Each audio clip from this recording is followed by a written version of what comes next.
Oh yeah, baby, it's time for the Backyard Barbecue Cast. What's good, folks? Jonathan.BBQ here. Shout out to my man Stevie Mo, Strange Steve Pod. Today we're doing no wrap ribs and we're gonna go with the honey mustard glaze to them. Let's get into it. All right, so first up, we're gonna remove the membrane off the back of the ribs. I usually do this with just one paper towel in my hands. Use your muscle, get down in there, it'll come off eventually. I'm using hot sauce as a binder today. Get that all on there. Spread that all around nice like that, like so. And then you can take your favorite barbecue rub seasoning. Today I'm using Bandit's Backyard Barbecue Rub. This is the hog and hen blend. And I'm gonna apply this to both sides of the ribs. You can see me there patting it in, just making sure it's gonna get in there. I want that seasoning to adhere to the meat. We're gonna flip it over. Once again, hot sauce is the binder. So we get that all around and we spread that all around. And then of course we come back on this side of the ribs and we're gonna hit them with that rub as well. Shake down, shake down, shake down. Y'all see it, flick of the wrist.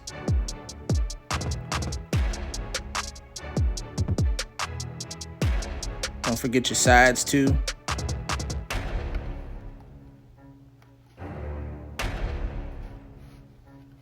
Really get your money's worth. You can see the smoker sitting at, it's gonna be between 250 and 275 today.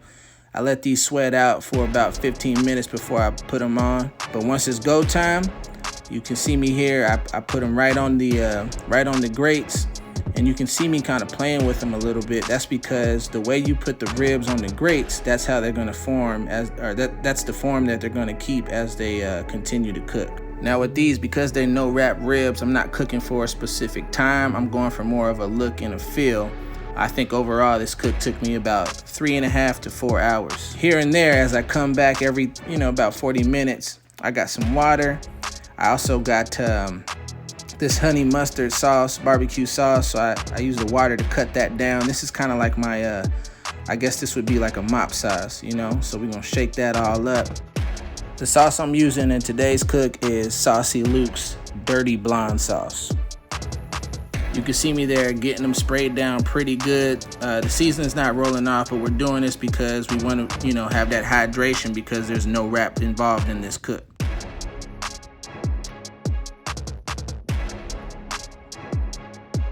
You can see me after some time now. I'm coming back out to check them out. They're looking close to being done. So now I'm just hitting them with a little bit of more sauce so I can glaze them over the top. I'm just using my brush. This is more for like the presentation's purposes. So I didn't use a whole lot of the sauce, but just for presentation, I like to go ahead and you can see, man, with that beautiful golden sauce, man, as you continue to mop them down, they take on this dope color. A lot different than your traditional ribs. This is kind of like a honey mustard glaze type of rib. And as usual with ribs, we're gonna close this back down. We're gonna let it roll for 15 more minutes. And after 15 more minutes, the sauce should be, stuck to the ribs. Look at those, man. Woo-wee. Them some pretty ribs. Go ahead, get them all sliced down. Shout out to my man, Matt Vaught. He created this slicer for me, man. Nice little chef knife. And then from there, you can see, man, these things came out juicy. Nice little smoke ring to them. Don't gotta fight through, just easily bite through. Really good looking ribs. Didn't take too long. This was a smaller rack. And then we got the money shot. I like to, stack these up. Get that sauce placed over the top of them just to, it just looks so cool when you do it that way. But there it is, man. Backyard ribs with a honey mustard glaze style to them. Easy money. Record to cloud it. And there we go. And then I'll start recording here, and then we'll be off to the races. Dun dun dun. You ready? Hell yeah. I know. Hell yeah. Welcome everybody. I'm Stevie Mo with Jonathan.BBQ, and this is the inaugural, first ever, the maiden voyage of the Backyard Barbecue Cast, and we're doing this on video. It is early in the morning. It's early for me, but it's way earlier for you. And this is what time you wake up when you're about ready to cook out. So, Jonathan, I'm super excited about this project. I've never actually sat here and drank coffee before a podcast, and this is just this is new waters for me, man. What he's saying, people, is good morning. Wake your punk ass up, baby. It's barbecue time. Can you make that a ringtone? Like, I would love to just, because you wouldn't wake up for work. It's like, wake up, you gotta go to work again. But man, that Saturday alarm, it's get your punk ass up. It's time for barbecue. Like, yes. I do that when I'm hunting. Hey, you know how it goes, whether it's cooking or hunting, man. You like the early bird, like they say, the early bird gets the worm, man. Like, you got to get up, you got to get out, you got to get something. Yes, sir. I'll tell you what I did for the first time in my life. I woke up. I had to golf yesterday at 1:00. Normally on a Friday night, I would just go out with the boys, drinking, getting into some wild stuff. But no, I was responsible. I went home and went to bed early, woke up and went on a 5-mile bike ride before I went golfing. I'm like, man, what is happening in my life?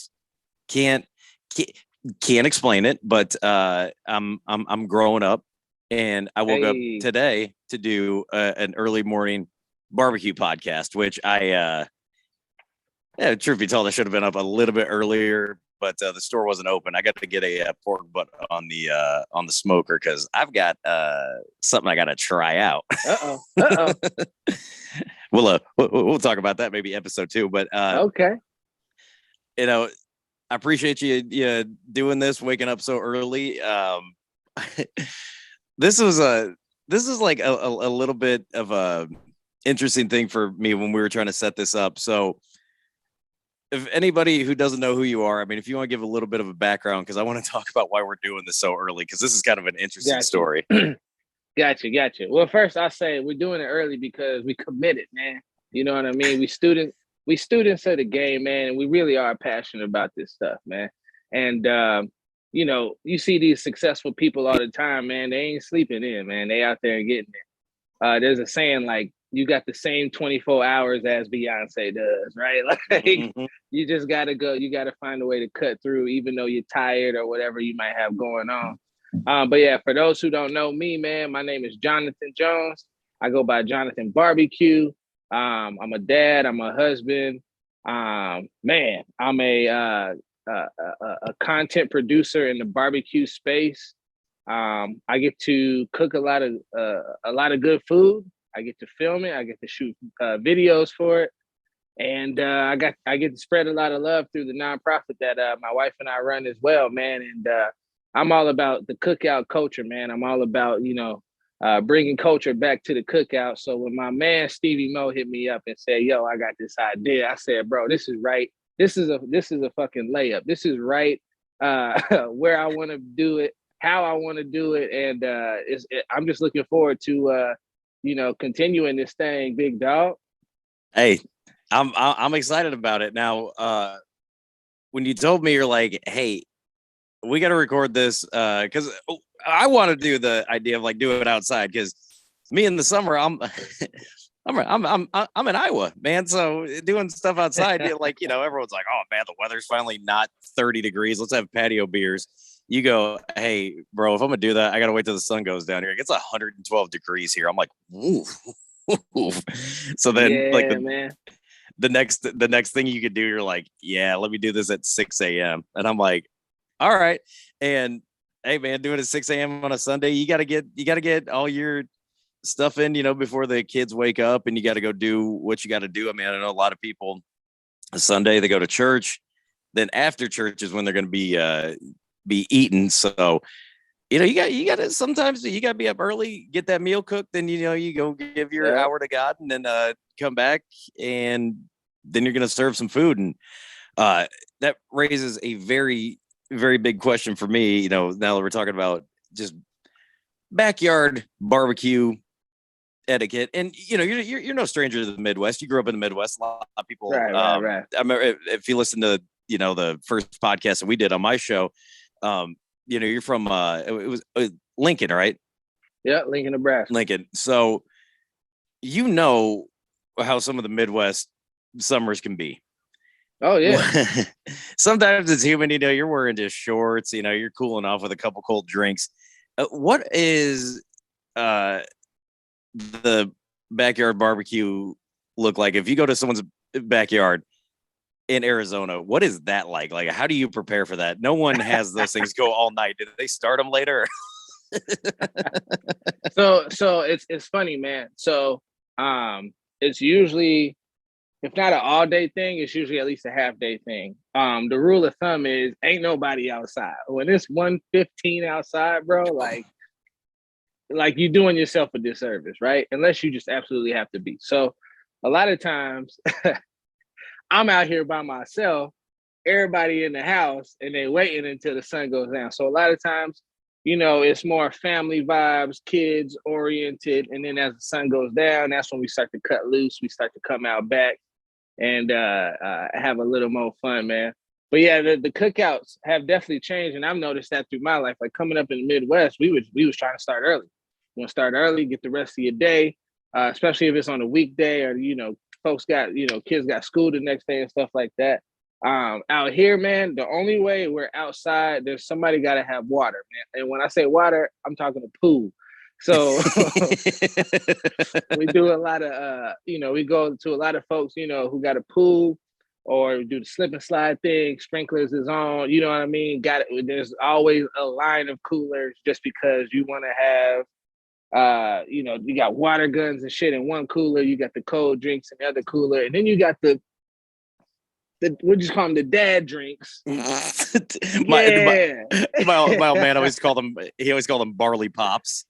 Right. Dad stash, where it's like, yo, don't even lift this up because this is a hot mess. It's a concoction of everything under the sun, literally. Yeah. For like the Midwest here, and like I haven't been in like the barbecuing for people like you do with the Smoke and Hope, which is something we're for sure going to touch on for sure a lot. For me, now that I learned how to slow cook meat, do a lot of other things. When if I know I'm going to a cookout, like me preparing ahead of time, like that's a special thing for me. I don't know what it is. Like when I was growing up, man, I always was watching all these barbecue places on TV, and we didn't really have that many good ones around here. So I knew I had to make my own. And when I finally started like making some of the better barbecue that I've tasted, I'm like, okay, now I got to let everybody else try it. That's my shit. Like I will make like ribs, which is a focal point of this episode. We'll get to. When I make ribs, I'll eat like one or two. I'm like, oh yeah, that shit's good. And then I'm like, anyone else want the rest of these? Dude, exactly. I'm not. I could eat them all day, but I'm like, man, I want you guys to try this. And I think I'm starting to think like, I deep down, man, I got to ask myself questions. It's like, okay, am I really doing this because I love to feed people, or am I just trying to feed my own ego? Yeah, motherfucker, I made that. I think it's a little bit of both, man. There's times, man, like I try not to be super forward about it, but when I'm in my bag, I'm in my bag, and you know what I mean. You take that first slice of them ribs, man. And you kind of step to the side, get a little bite off, and you like, oh, I'm about to fuck them up. I'm about to bust them upside the head, and I'm like, yeah, try these out. All just humble and shit about it, and you're just like in the back, you're like, yeah, motherfucker, yeah, exactly, dude.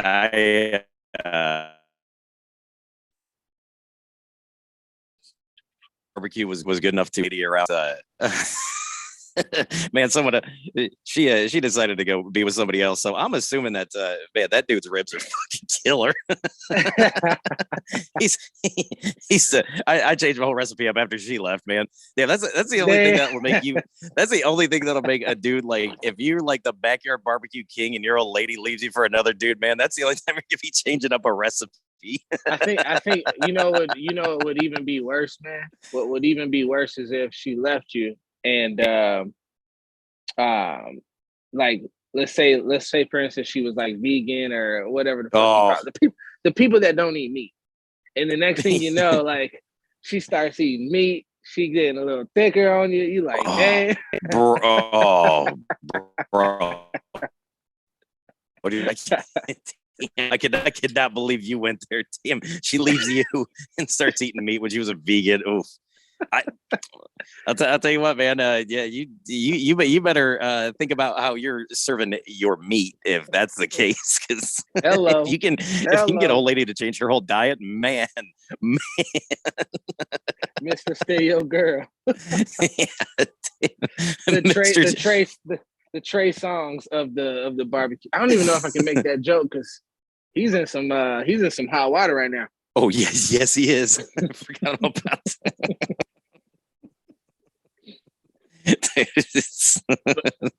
You gotta be careful out here. You know, you're right, especially that's gonna lead into the first topic I wanted to talk about. That's a great transition here.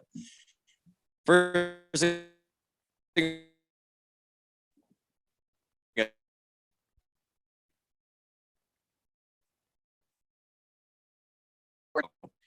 let's talk about the do's and don'ts of being at the backyard barbecue.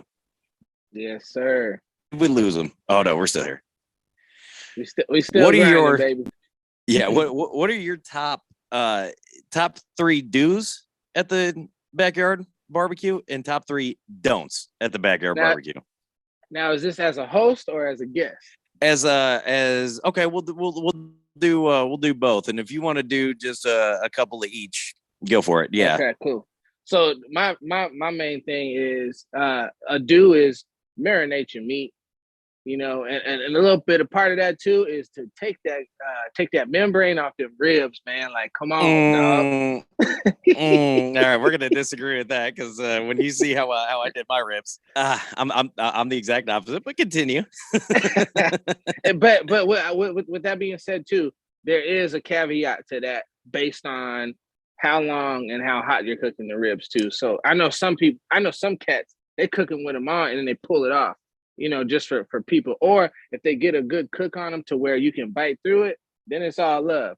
But the cats where you just like, when you just gnarling on a bone and you like, bro, I cannot get the meat off this mud. Like that's when you get into deep waters. You know what I'm saying? That's bad news.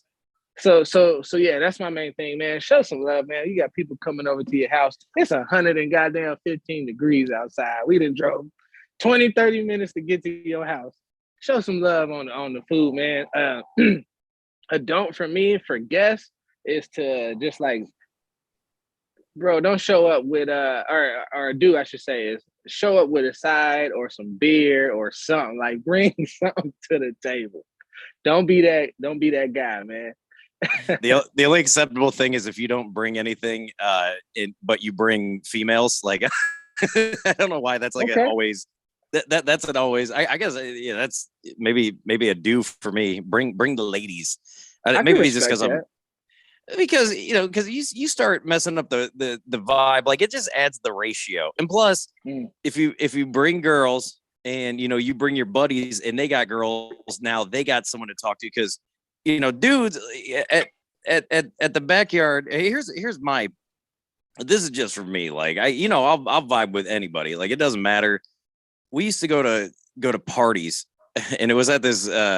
It's like this island, like off the city. It's if you know this area, it's weird. It's like on this island, and we go to this party, and dude, there was everybody there. You'd have like the goth kids. You would have like the jocks, like. The hood dudes who like somehow graduated like 4 years ago but are still hanging out at high school parties, and it was just everyone was just vibing. Like that's like I walk in like I had somewhat long hair back then too, and man, that's a do for me. Is if you're at a backyard, like if I invite you to my party, I want you to meet everybody. And believe me when I tell you, like it's gonna be like you would look at my backyards and like is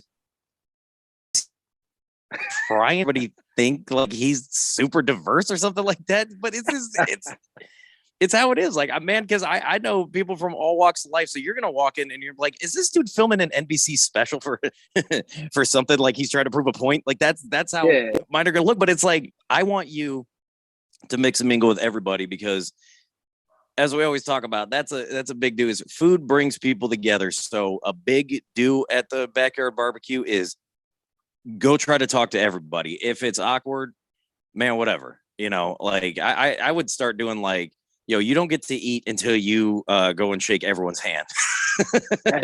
That's real, man. That's real. Because it's that's what it is. I guess since I just started talking over you, we're on my portion of the do's and don'ts now. Nah, we mixing it up, man. We giving them the full platter. You know what I mean?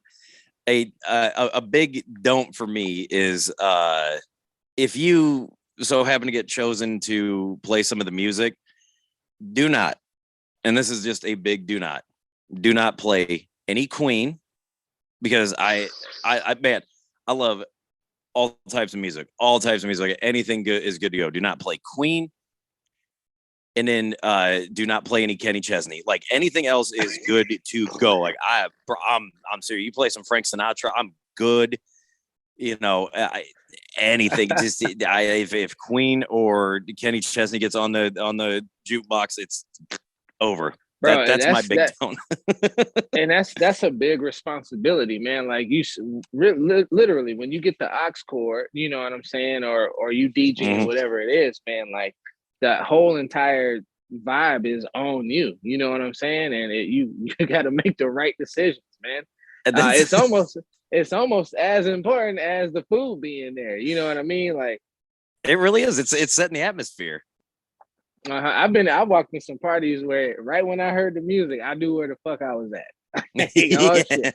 It's gonna be a long night. Dude.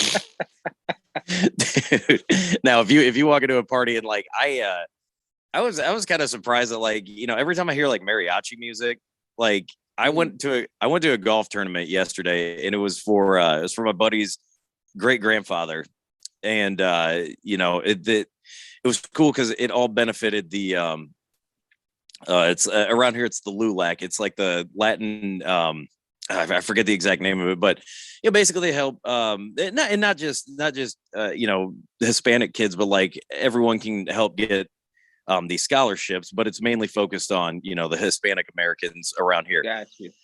And here's what the cool thing was, like, we were golfing, we were all having a good time, and I was with my buddy had to tell me, he's like, he goes, "Hey, can you golf tomorrow?" I go, "Yeah." He goes, "Do me a favor." I'm like, "What?" He goes, "Just be Mexican tomorrow." I'm like, "Got it." I understood the assignment. I took it. And that was it. So, it was cool, man. We're all vibing, and, my buddy's like this big, like 6'4", and he runs a pizza place. He's like this big 6'4", skinny, got the stash, just looking like he looked super Mexican. I show up just looking like this. Just looking like you. Just looking like me. I'm like, "Hey guys, what's up, man? I'm here." And it was all love. And when we got back to, I'm gonna tell you this: it's better than you showing up in a goddamn poncho and a sombrero. Man, I thought about just wearing a flannel, which is one button open. Like, I'm down for the cause, brother. But what was cool is, we were out here doing it for the kids.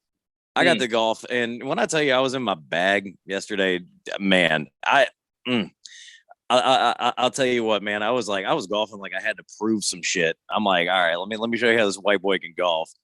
I did that good for about like 6-7 holes, and then it just kind of. Damn. So it's your fault. It's your fault. Tiger played like that. You took the gusto. You took the gusto from Tiger, man. I don't know how you did it. I don't know how you channeled that, but you made it happen. And he did it himself because he's gonna go make $500 million on the Live Tour. But here was kind of the cool thing. So after it was awesome because they invited us back to their center, and they fed us, and this was essentially like a cookout. Like we all got to golf for a good cause. And when we got back, they had the family had spent days preparing all this food to try to feed 120 people, and they had the spicy pork, and They had a couple dishes. Like I've been eating Mexican food for a while, and there were some things I haven't. Fideo.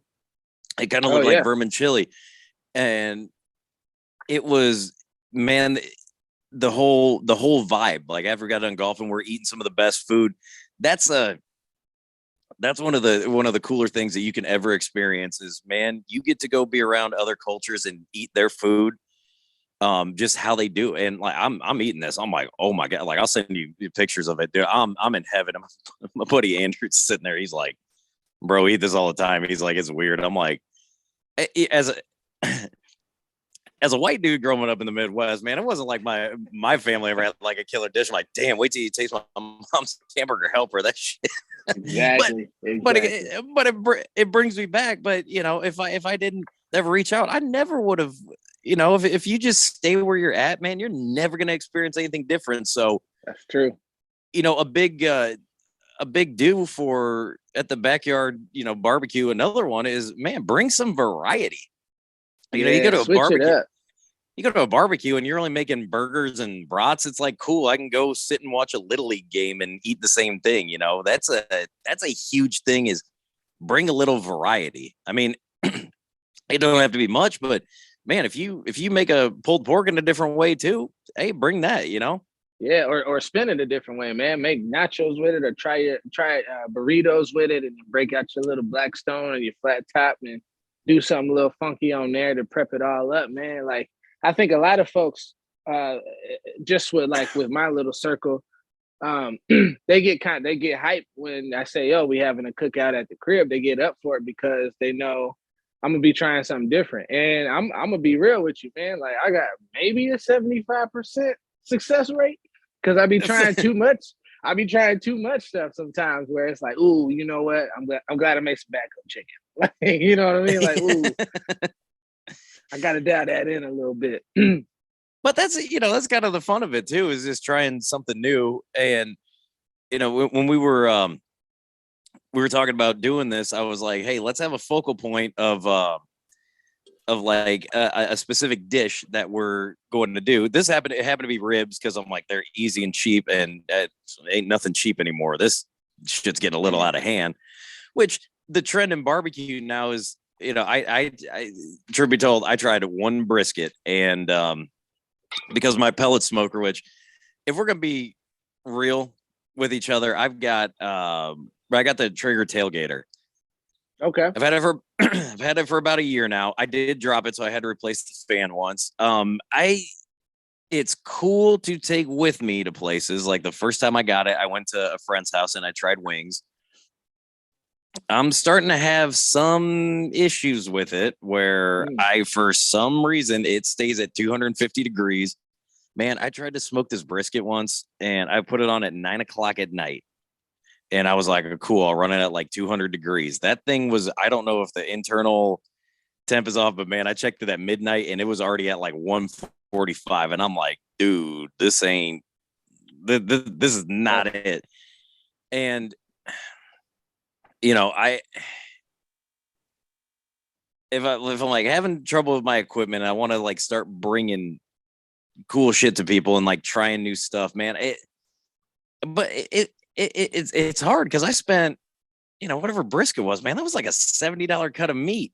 Yeah. I ended up just turning on like that warm setting, and ended up wrapping it at like 3 a.m. But I just, it's and that's what I learned. Like I get to test out like a lot of grills, a lot of new products, and man, like they all cook differently. Even if it's the same model, for some reason there's a little something else different going on in it. So a lot of times I cook on it, a good 4 or 5 times before I even tried to, do something, big and expansive on it, just because I've had my pellet grills where I put my whole brisket on the bottom rack and I set it at a low temperature, 200, 225. You come back out and the bottom of it's burnt. You're like, well, shit, it was in smoke mode. Okay, that one runs a little hot on the grate level. So let me elevate it. You know what I mean? So there's always going to be like little weird things you got to play with. I haven't had experience with that with that Traeger model. But I think that's one of them joints where it's just like you got to be real specific with what you put on it too. You know what I mean? Like it might not be brisket time with that bed. Man, it's definitely not. I've learned the ribs I can do on it, and I want to show Traeger some love. Like I love this little thing. It's portable. It's nice. Like if I take it into deer camp, man, I could do a lot of cool shit with it. But I call it like the corner of death. Man, if you put anything there, you'll have like some raw chicken, but you'll have one that's just like burnt, and it's right up at the front corner. And it's nothing you can do because it was their cheapest. It may not be their cheapest model, but I knew I got it because it was portable. That was like my big thing. So as far as it, like if I can take it to someone's house, smoke up some wings, do whatever, cool, it works. I'm not real thrilled with the temperature because I'll tell you the first ribs that I did, killed it. I already know where you're going. Second ones I did, so I tried to do like a little TV magic. Before my buddy got here, those are the ones I was smoking. I smoked them things for like 6 hours. Like I just kept them on low and slow, and I was running it. The second one's cooked really fast, and I'm like, uh-oh. And I had to go do stand-up that night, which, by the way, I murdered. Let me send you that set. Like that. There you go. Okay.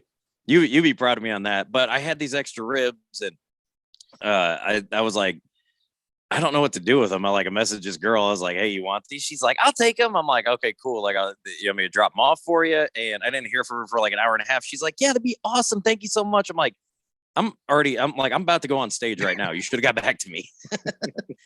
But I ended up taking them to the comedy show. My buddy ended up eating them, and he's like, dude, these were killer. And he liked them, but they weren't as tender. Now, the way I do it, and this is something we can talk about here too, because you mentioned you take that silver skin off the back. The way I've noticed the way that this cooks, because it will run hot. I've just gotten to know this grill enough that I know I'm gonna leave that layer on the bottom just because it'll give it a little bit more protection. Yep. It's not, it's because it's a pellet grill, and I haven't had any experience with offsets. I know a lot of people do. I know you do. It's something I've always wanted to get into, but I just had the space and time for me to try to learn that. I'm still trying to figure out this pellet grill, which is it's a fun time. Like, even when you mess up, it's still pretty good. But that's what I always tell people too, where they're kind of in between, like, yo, I don't have the space, or I don't want to go into the offset arena. I tell them try these little these vertical drum smokers too, man. Like it's a very it's a very similar flavor profile, just a different setup.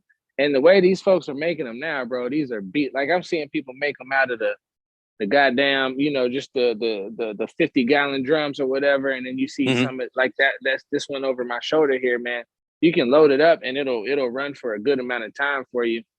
We might have to get you hooked up with a little drum smoker, man. Who knows? Dude, those little drum smokers I've been a fan of, and I think they're super cool because I've watched you run them. Yeah, you can smoke, and it's almost like a direct heat, so you're gonna get like a nice little bark on it. But you can also run that in grill some stuff, and maybe you could put a little small gator on one too. You could. Talk about switching it up at the cookout. That was when they was like, this dude done lost his mind. Like he done lost his mind. He got gator in the desert. If I showed up to a cookout and I saw you, and is that your actual brother-in-law or yeah. Is it okay? Because like I just happened to see this video, and I'm like watching it, and I go, look at these two smooth looking brothers in like you guys, the aprons that you guys had. Like I gotta get one of them too. Those look fly as fuck. Yeah, and I'm like, these dudes are smoking up a gator. Like what, you wouldn't know what to think. Like, could you imagine you just invite some of your like friends over, like, people from the office who might not know how you get down. and then they show up like, like the like I just picture there's a there's a video I gotta send you. It's like what to expect at your first like hood barbecue, and it's like this like just middle class white family, and they're like, there's a lot of swearing, a lot of gambling, and, like just to show up and like someone's got a gator on the grill. I'm not gonna say no. Right. Like dude, if I go up and someone's because I had some buddies that went out hunting out in the Dakotas, and they saw some rattlesnakes. They were like either mating or fighting, like how when they stand up.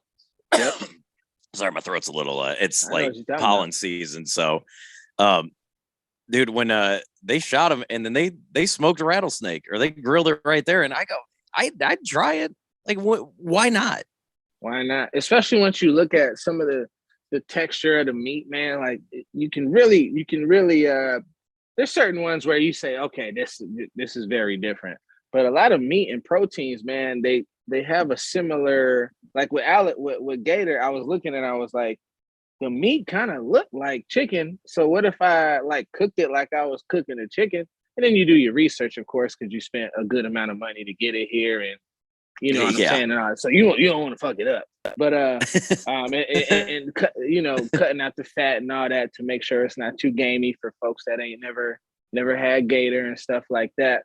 But yeah, it's amazing how people see what I do from time to time, and they're like, they don't know what to do with me. They don't know what to do with the food. They're like it's just cool as fuck. But man, that's random as hell. And I love moving like that. I love being in areas and with folks where, like you were saying too, like you would, if we passed each other on the street, we would never give each other the time of day. But getting folks in the right scenario with the right type of food, and then you create some dialogue there, you start to realize, man, we ain't all that different. We got a lot of things that maybe we don't agree on like 100%.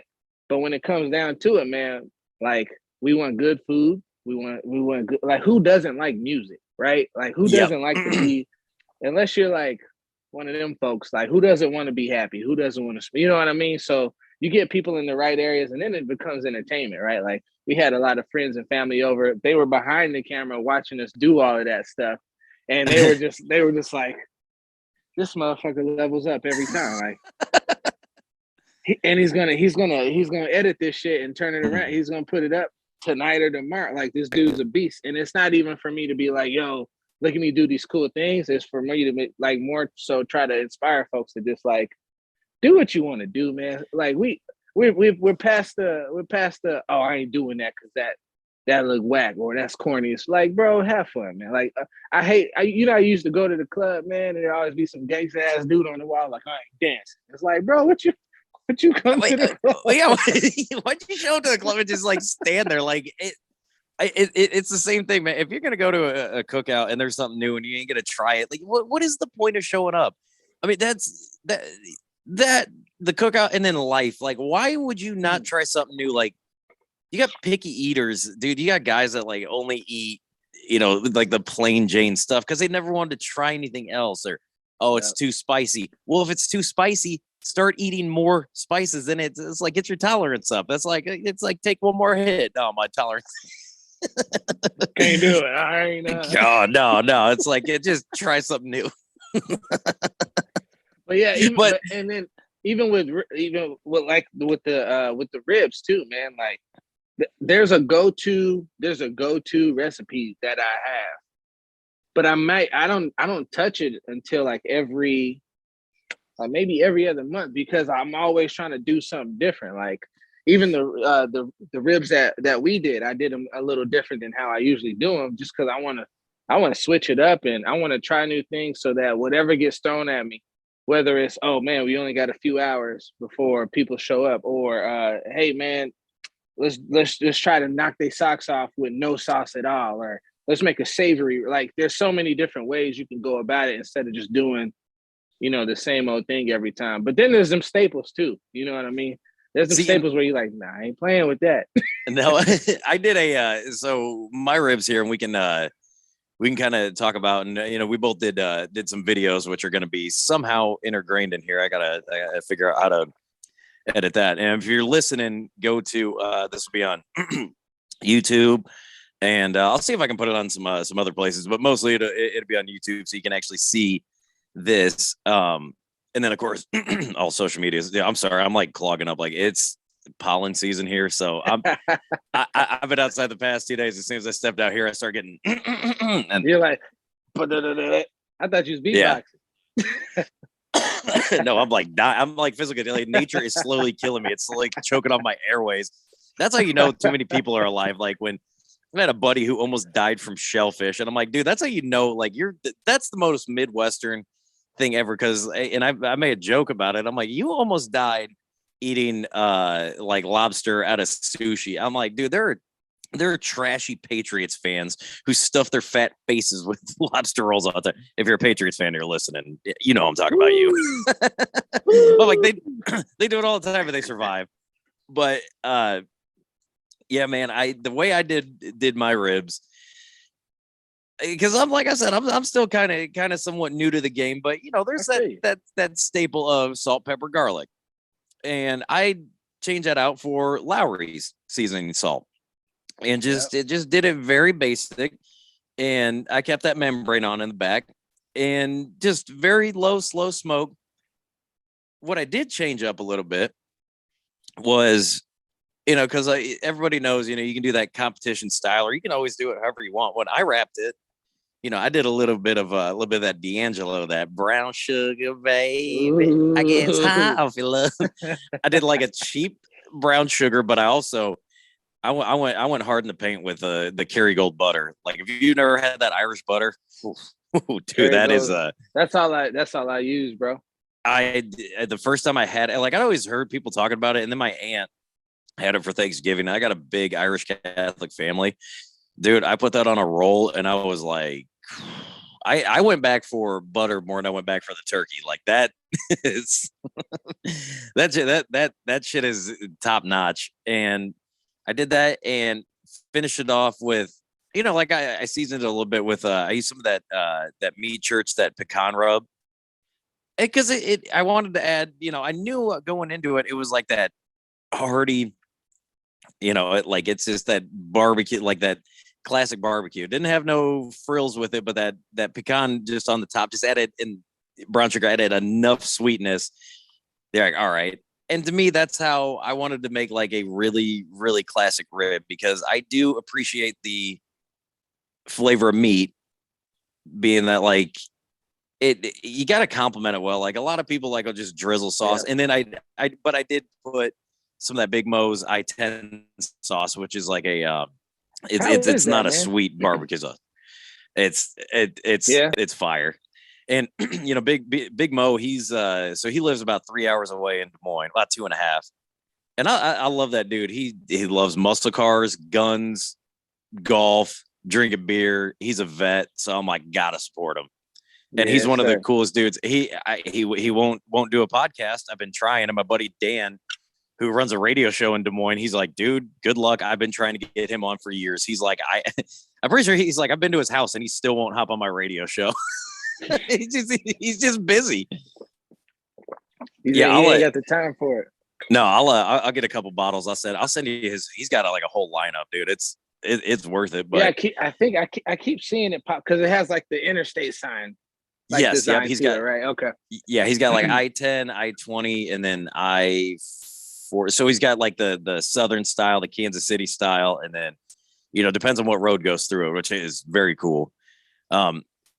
Yeah, you know, being that like you got to appreciate the flavor of meat. That's, as a deer hunter, there's a lot of people that, man, when they get deer made, for some reasons they'll get it cut with like beef or like pork, you know, just so it so that fat holds together, because venison doesn't hold together very well. I get my venison straight, and you know, you got to appreciate what kind of meat you're eating, because if you this is some shit that like white people do, and I'm I can promise you, because I've been white for most of my life, and I feel like I agree with you, man. I put myself on waivers. I'm a free agent right now. I just tell people like, yeah, I'm super light skinned. My hair, yeah, I kind of look like a whiter Russ, Right? But like, that's the thing is, everyone will try to make every kind of meat tastes exactly the same, where they'll like use the same season, which is fine. But like, when you're using Montreal steak seasoning on your burgers, on your chicken, on your steak, everything, it's, to me, I've learned to appreciate the flavor profile of each meat, and then I want to go with how the meat tastes, and then go from there as far as how I'm gonna season it. You know what I mean? And I know you're the Yeah. same. Well, yeah, of course you know what I mean, but a lot of people are like, oh man, just if it's not 80-20 B, it's shut up. You gotta appreciate the flavor of the meat, and then that's how you're gonna season. That's why I stayed classic. Now, I'm curious to see, because I haven't even seen the video yet, how you prepared your ribs. Yeah, man. I had a little fun with this one. So I did them on a drum smoker, and I've been a big fan of not wrapping my ribs lately. I think it's just been because what I found is I have to really hit my mark in order for them to come out good, non-wrapped. It's almost like if you do a brisket without using the foil. If you do the butcher paper, or you just let it go the whole time, like, you really got to be attentive to it. So with these ones, I did a no wrap, and temperature fluctuated a little bit on me, but I was really happy with how they came out. So I did a man, I'm trying to remember the rub I used, but it was a basic rub, the basic salt, pepper, garlic, paprika type of rub. But really, because I wasn't wrapping them, you could call it a mop, but I call it hydrating, because I didn't have my mop on me. I was using my my little like spritzer bottle, but not the kind you go, the kind you just like squeeze. I guess it's like a ketchup condiment bottle or something. You'll see in the video. Oh yeah. But pretty much, I've had my man Saucy Luke, he has this blondie sauce, and it's like barbecue sauce meets mustard, like right in the middle. So almost like a honey mustard type of vibe, right? So I said, okay, well, shit, I'm gonna make a little mop sauce based off of that, and then I cut it with some water, a little bit of apple cider vinegar up in there, and then a little more pepper. I like my wings. I like my ribs to have some texture, so I really apply the pepper to them. But because I was going no wrap, and because I was sitting around 250, I was fucking drenching them like every 35, 40 minutes, like. So I was doing that, and then I got them up to where, like, when you pick them up, they bended, but they didn't break yet. You know what I'm saying?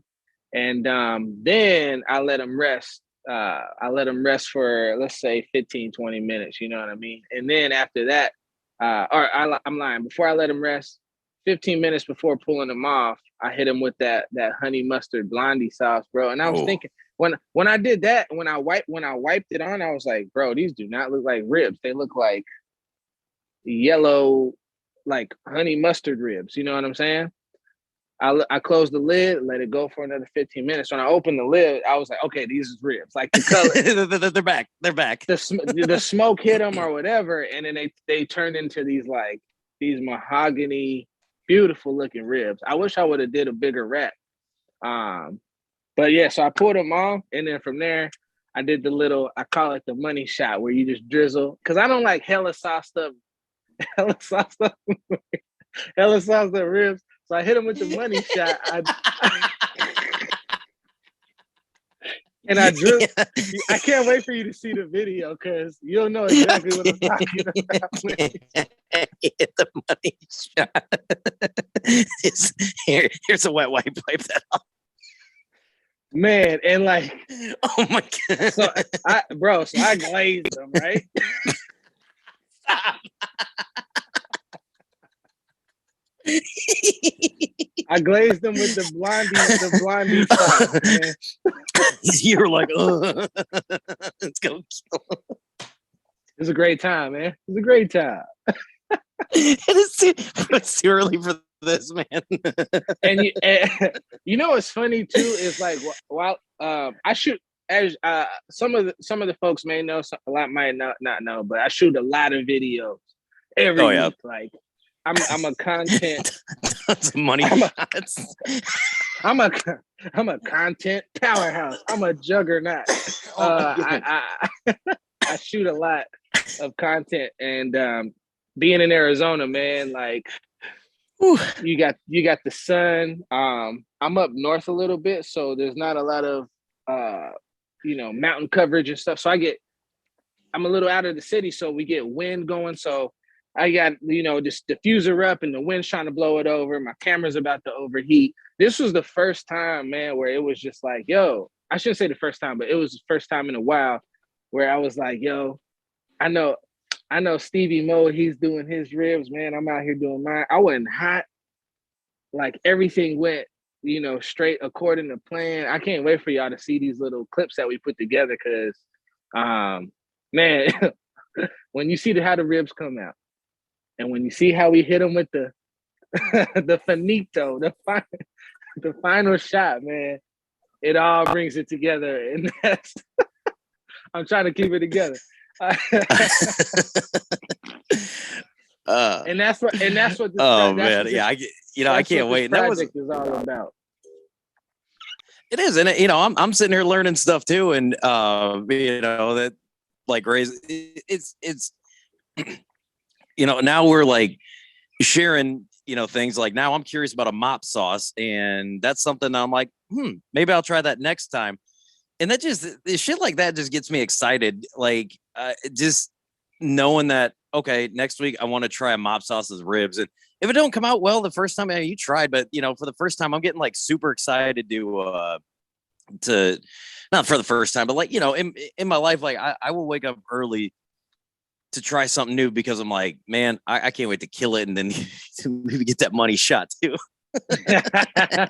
Yeah, and there's a lot of like different regions and stuff. They have their own styles and stuff. So when I tell people I didn't wrap the ribs, they're like, the fuck? Like, them gonna be some dry ass ribs. But no, like I'm supplementing that moisture or that hydration, whatever you want to call it. I'm literally going in there from time to time, and I shouldn't say like drenching them, but I'm giving them a lot of hydration throughout the cook. You're getting them wet, yeah. So you're trying to make me lose my point here. All right, plies.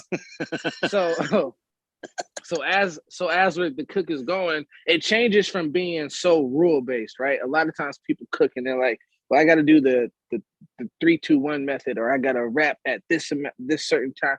Whereas once you like dance with barbecue enough, you start to go for like how they look, how they feel, how the bones drive back. Or for this cook, this is a good insider tip. For this cook, I knew the bones weren't going to draw back off of them because I'm not wrapping them and I'm not doing them at a super low temperature. I ran them at 250, and then once I got towards the end where I was applying that sauce, when I wanted that sauce to set, I bumped them up again to like 265, 275. So you really start to get an understanding of like, this is how meat reacts to heat, to different types of woods, and how they might look. If I cook, I never do this, but if I would have cooked these ribs over cherry wood, I know like, oh man, I've played myself before where I got 2 hours in and I was like, damn, these ribs is done. They look they look good. I'm about to, you know what I mean? And I go to cut it and I'm biting them like, fuck, these ain't done. Like these is hard. These are still chewy. So you get used to it, and then you graduate to just trying new things. And I get so much inspiration now because I see how people do it in different regions or different countries. And I'm like, okay, that's a similar concept. It's just a different timing of when stuff is being applied or when it's being pulled off. Or, okay, out in the fucking like Middle East or fucking Zimbabwe or something, they might be wrapping their shit in banana leaves instead of butcher paper. You know what I mean? Like there's so many different cultures and ways to go about it. you can arrive to the same destination, which is tender, juicy meat that tastes real good, man. I already see it on your face. Shit. Let me. Too much fun. Too much. Hey, like any actual real backyard barbecue, sometimes people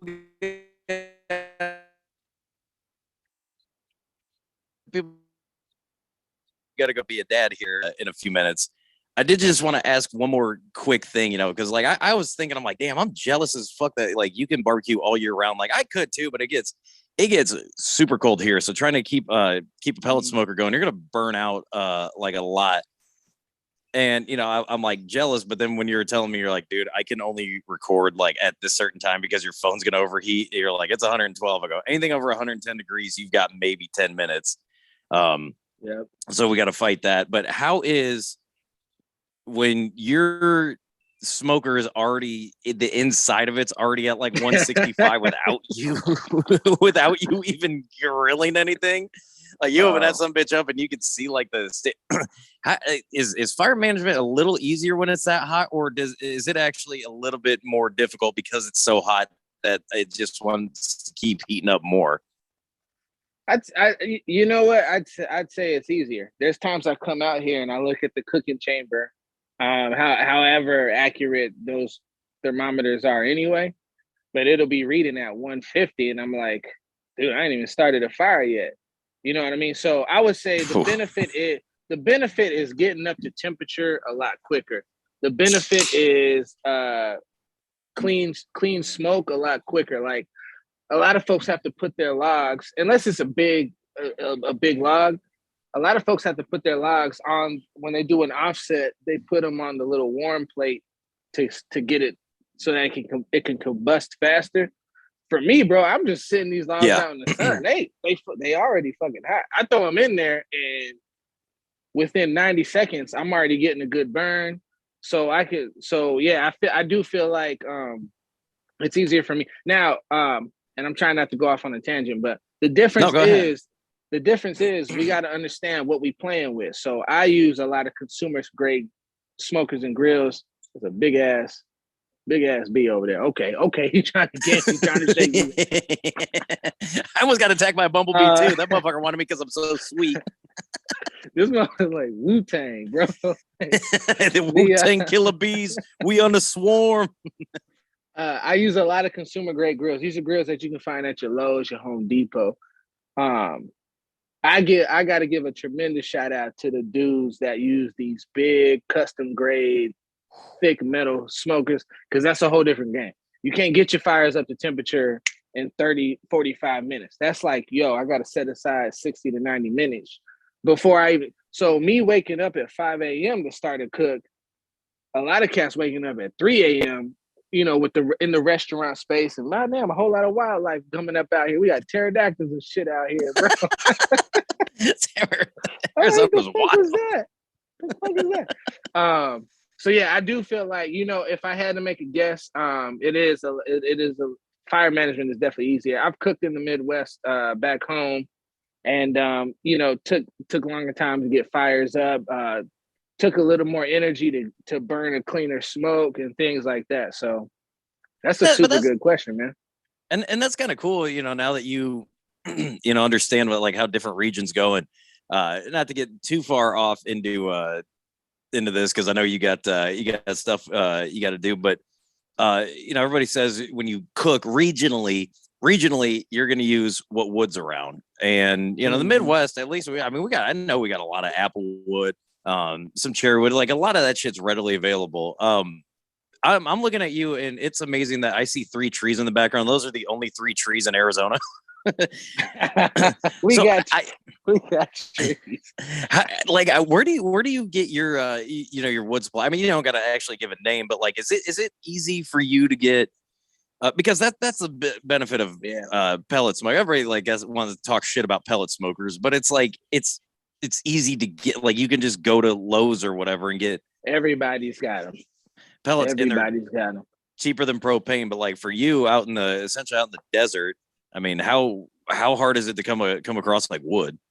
So in the desert, our main trees, what you see back there, these are like little small ones that were planted maybe not too long ago, but it's a lot of mesquite wood, a lot of mesquite, which is great for grilling and hot and fast stuff, but not so great when you're trying to smoke, something for 12, 14 hours. Like it would just get super bitter. Mesquite is just, I'm not sure if you're familiar with mesquite, but it just has like a super overpowering taste. Like if it's anything over an hour, I'm probably not using mesquite. Mesquite I use a lot for my cold bed, so I'll just burn it because it's easy to get. So I'm burning that down as if it's charcoal. Versus when I come across pecan and oak and some of the other woods that I have to pick up, those I use with a little more caution. Yeah.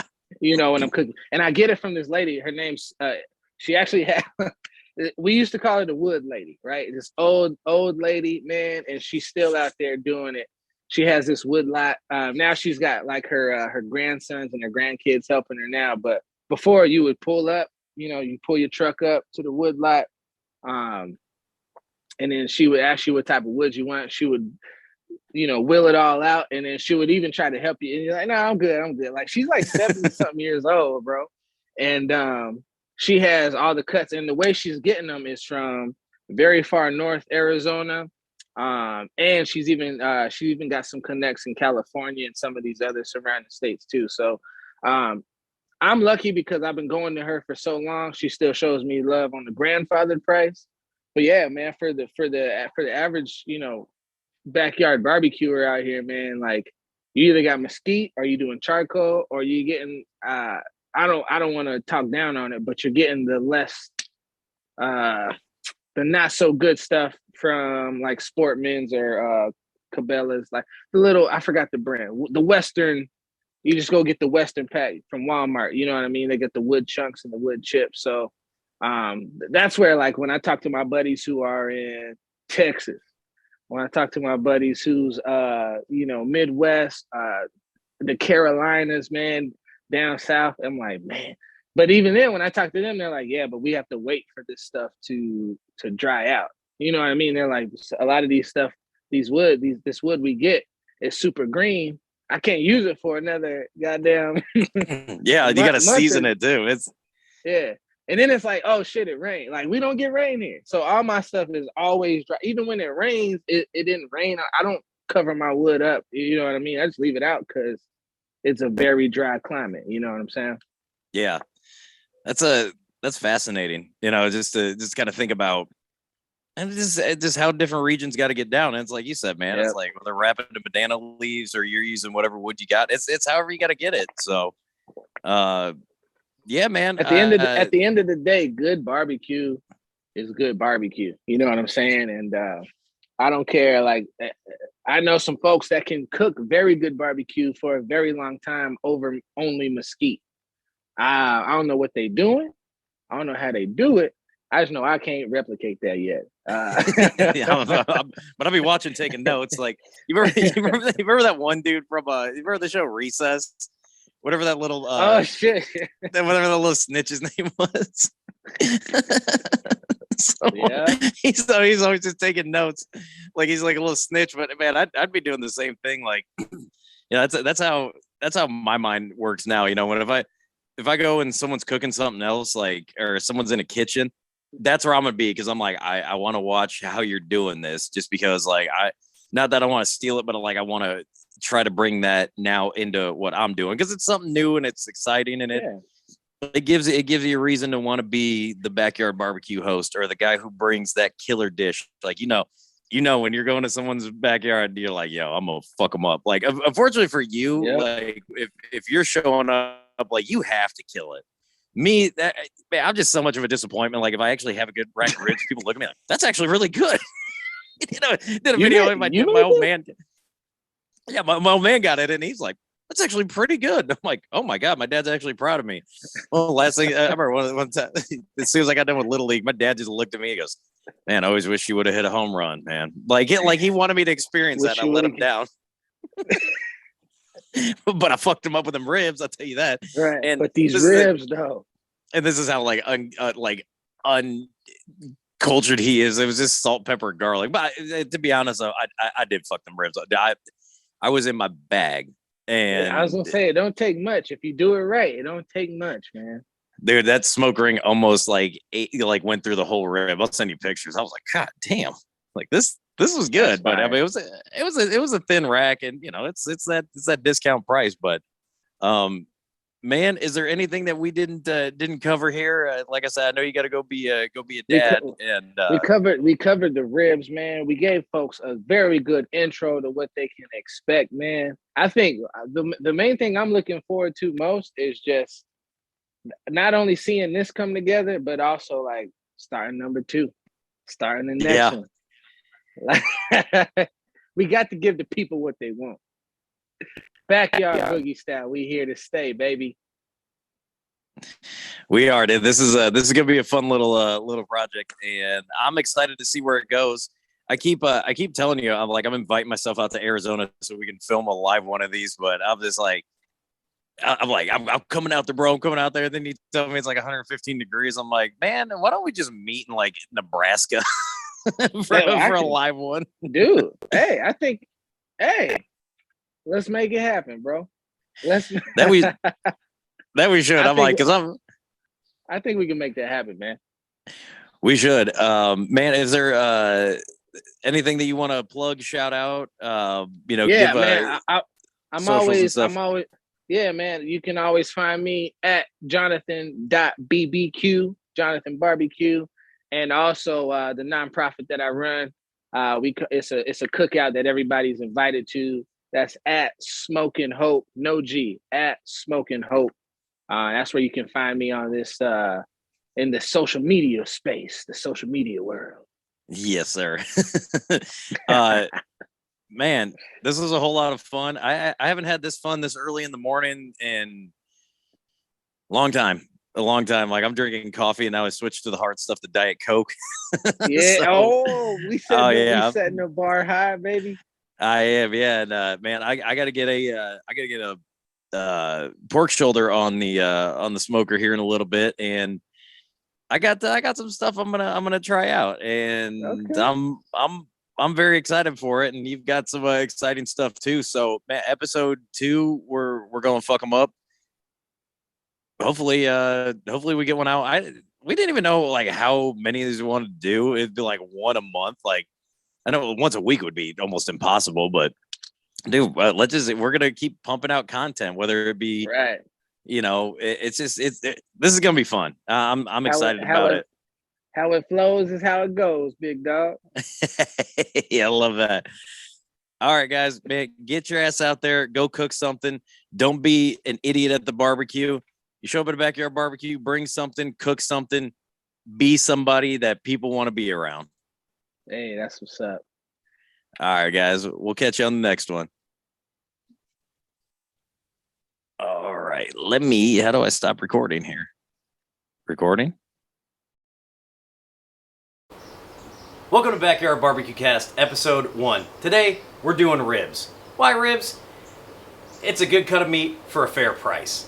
And I say that because inflation is terrible and ribs are delicious. So, you get invited to a backyard barbecue? Go to ribs. I'm going to show you how I do them. You might not do them this way. I don't care how you do them, just as long as you cook them thoroughly. By the way, thoroughly. Don't get no one sick. But I'm going to show you how I do it. And if you think I'm wrong, let me know. But if you like what I do, let me know too.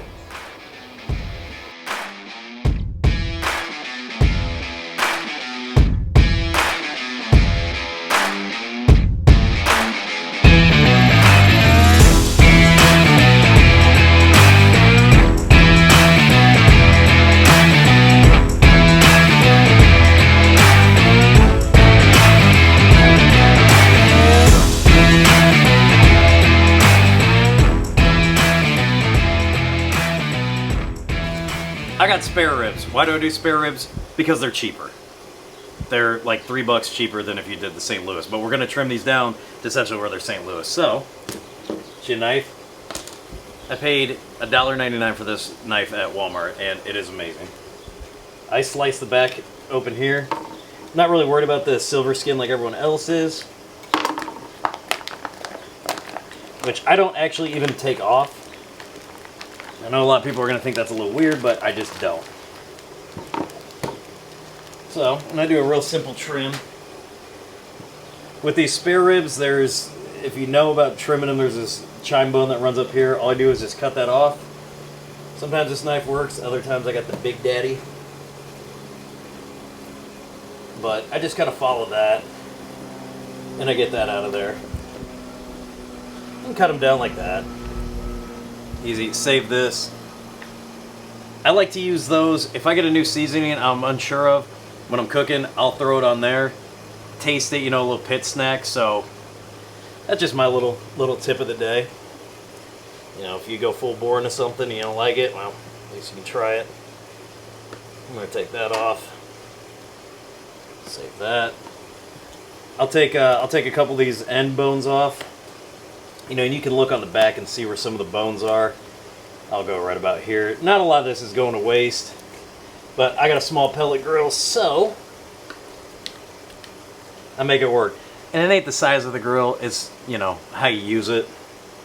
Trust me, I can please a lot of people with something that small. And then the back here, I'll just trim this all off. This is just fat back here. Fat back, not bacon.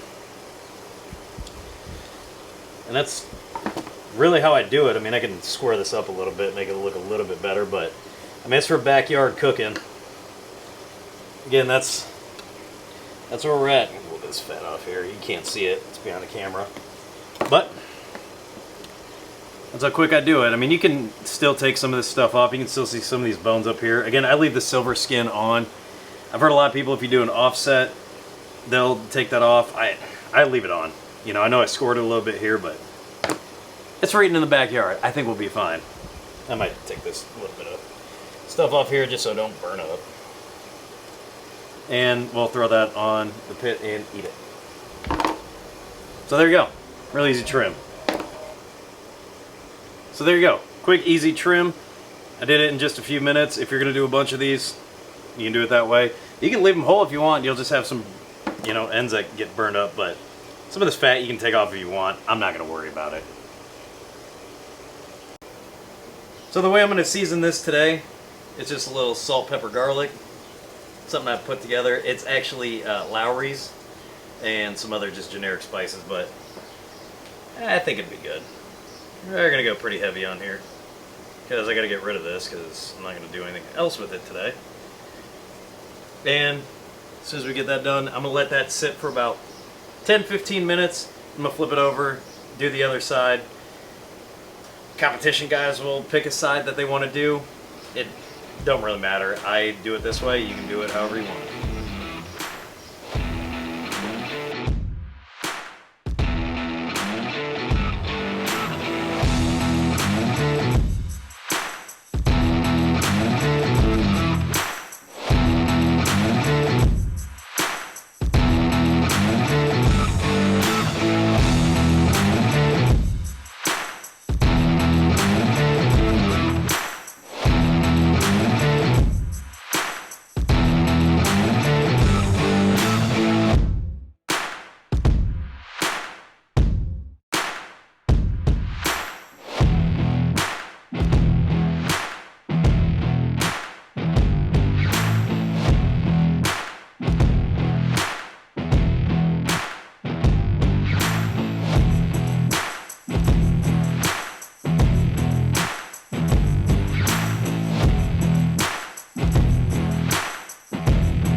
So now we're here at the wrapping portion. This is what I do. You don't have to do this. You can do it. I do it. Be like me or don't. I would suggest not being like me. Start off with a little, as D'Angelo said, brown sugar, babe. Brown sugar, babe. I get high off your love. I don't know the rest of that. Then the next thing we're gonna do, Kerrygold butter. This shit is great. And I got my butter knife, not butter knife, shoddy. And I just do a couple of pads of butter on there. I don't do too much brown sugar. I just don't. You can do as much as you want. I didn't spritz through the whole thing. Just me. It's just for a backyard. We're just eating it. And I know I'm not wearing gloves, but we're in the backyard. We're good. We're family. So there's that. Let me get a little bit more on there. And then, yeah. Little bit of a, for Meat Church, D's Nuts. Pecan rub, pecan, depends on where you're from. I just throw that on there a little bit and I'll throw it on the meat. And take our meat here. It's gonna be hot. Should wear gloves. Meat side down. And then we're gonna wrap this up, throw it back on the grill.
Alright, now we're at the saucing portion. Again, this is something you don't have to do.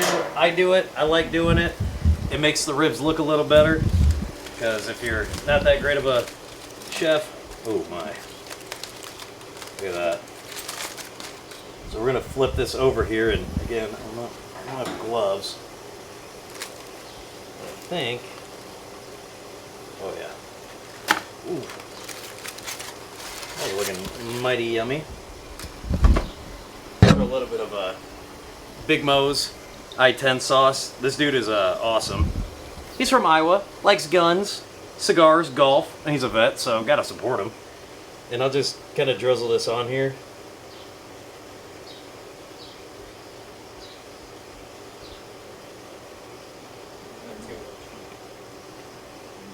And then I'll just brush it on a little bit.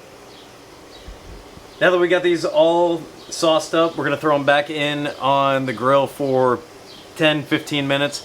Just let that set, get a nice glaze on it, you know, so it looks all shiny like Michael Jordan's head. You know, when he was running the championship runs, just nice and shiny. This is what we're looking for, and then we'll almost be ready to eat.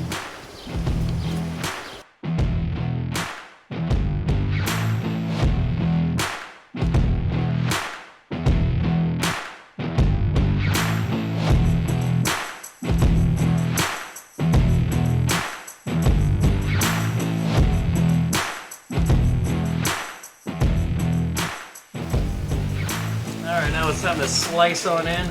Oh my gosh. Ooh, that's still a little hot. Okay. Here, give a nice little treat for the flies. Lord of the flies. Oh, I got a mess everywhere. Alright, so I just watch enough internet videos. The way that I cut is flip it over so you can kind of see the bones. Go from there. I'm not perfect at this, but again, it's for backyard. I'd say that's a pretty good smoke ring. Oh yeah.